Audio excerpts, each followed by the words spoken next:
So when the audio was playing, I was in another zone and I thought, oh my god, I'm not going to get my desired score. Hey everyone, my name is Charvi and I scored 7.5 in IELTS academic. So in this video, I am going to share my experience of how I prepared for the exam, which resources I used to study, and what actually happens on the day of the exam. Let's go!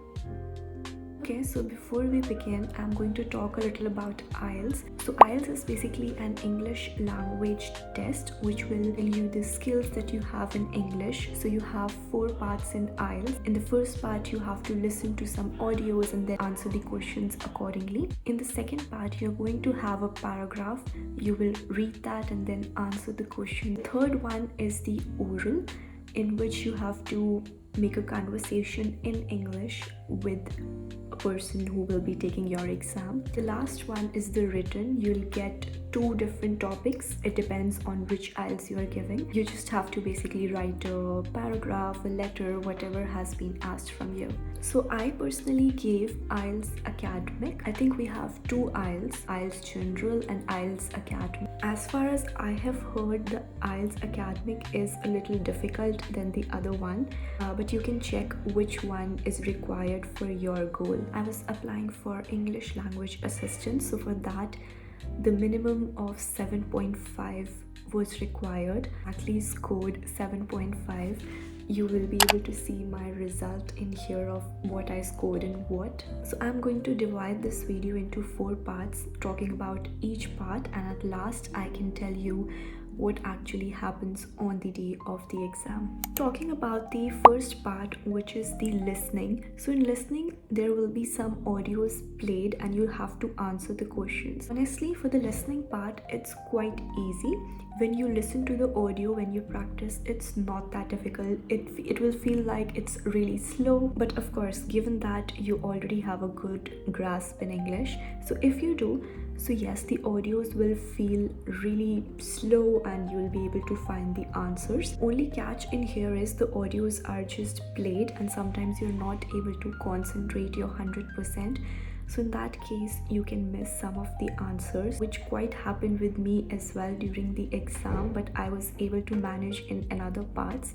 So I would say that concentration is really important. In this generation of Reels, TikTok, I think our minds have become really complicated. We are not able to concentrate a lot on a single piece of audio. So yes, I would recommend you to just focus on the audio really well. It will seem like it's really easy, but when you actually attempt the question, you will realize that the answer has already gone. So make sure you listen the audio really well. I used a book which I will be putting here.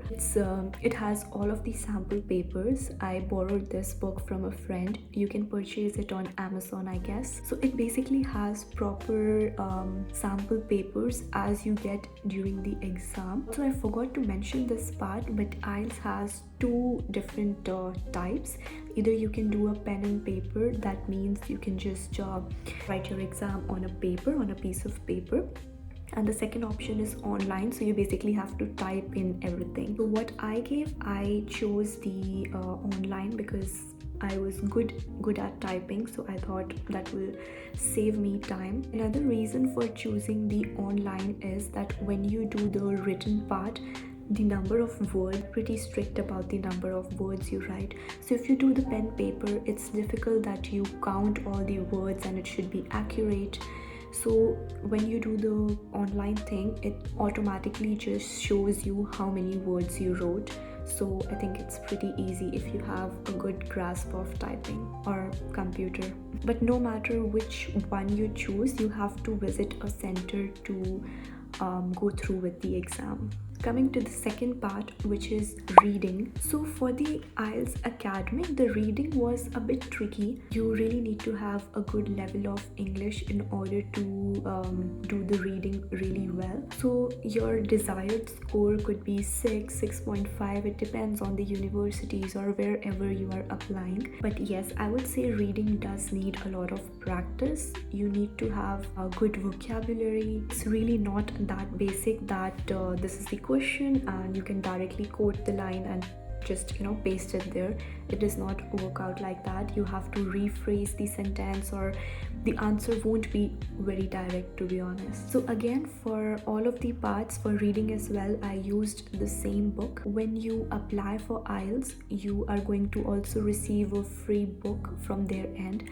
Well, it's not free, you actually pay a lot for the exam, but yes, they do send you a book at your house, which you can also use to solve the sample papers that are present in there. So talking about the oral part, I went to a center near my place.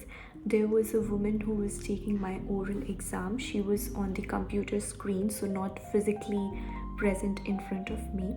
She asked me a couple of questions. The conversation is pretty basic, but you do need to have a good level of English in order to respond to everything spontaneously. Make sure you use some good words, which you do not use it in your normal days, but you need to show that you have a good level of English. So you need to add those words deliberately in your sentences, just to show that yes, I know English and my level is really good. So that's what I did. Questions were pretty basic. I'll just give you an example of a few I remember.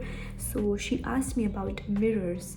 So she asked me how many mirrors do I have at my house and why. So I just answered it normally that I have one huge mirror at my house, which I convinced my parents to kind of put it up because I really wanted to get ready in front of that. I just shared an anecdote that my parents were first not very convinced to have a huge mirror in the house, but I kind of convinced them.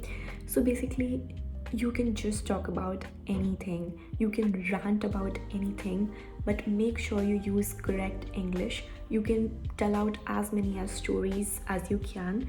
You can link them with anything. I mentioned that I love doing music, I play the guitar and all that. So she asked me about that experience, that when did you start. So I just shared an anecdote again that my parents were not very excited when I was willing to learn the guitar, but I convinced them, and after some time they were really happy that I went through this decision. So yes, you can also fake stories if you like, but yes, please speak in correct English because they are not there to judge your stories, they are there to judge your English. And I would just say that you should just speak calmly. If you are nervous and you speak really fast, I think you are bound to make more mistakes. I would suggest you to just be calm, and because the questions are not going to be really hard, questions will be really basic, I'm telling you. Like one of the question I just remembered that she asked me about shopping, if I love shopping. So I just said that yes, of course, as a girl, as a woman, of course, every woman loves shopping. She asked me where do I generally shop from.